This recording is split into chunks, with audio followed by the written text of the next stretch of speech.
In which kind of country will you want your children to be? This is the question. It is not about you and me. It is about them. This is intergenerational. After we have elected them, you will then see them sending their arrows ahead. You will see Bill Gates come and meet your president. You will see Tony Blair come and meet your president. You will see Macron come and meet your president. You will see all of them. And then they will never admit, but they'll be told, if you want money in agriculture, behave this way. If you want money in this area, behave this way. They will never tell that to the Chinese. They will never tell that to the Indians. They will never tell that to the Vietnamese. They will never tell that to the Koreans. But in Africa, they tell us. That is why, as I speak to you now, under this new scramble, the IMF and the World Bank are back, telling you who to hire in your universities, what to sell and what not to sell. It is a sad situation. So today, as I look at Africa in that new scramble, the Chinese are here, the Turks are here, the British are here, the French are here, the Qataris are here, the Americans are here. This time round, they are so subtle that we don't even recognize them, but they control us. What are we going to do about it? In order to develop, we must do something. It has also been demonstrated that it can be done.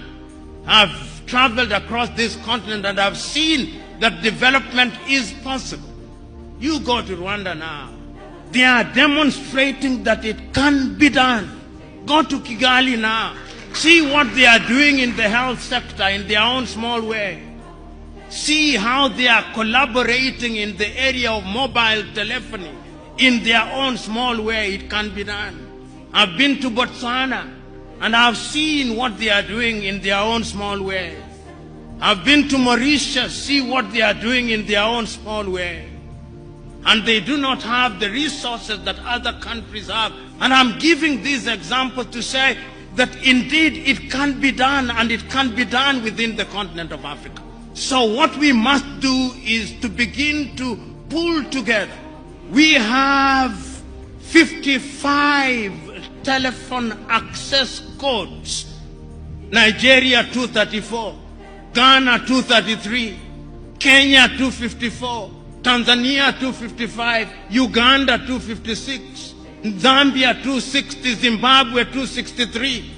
How can we, in this day and age, you cross into Benin, you cross into Togo, you cross into Guinea-Bissau, you have a different internet connectivity.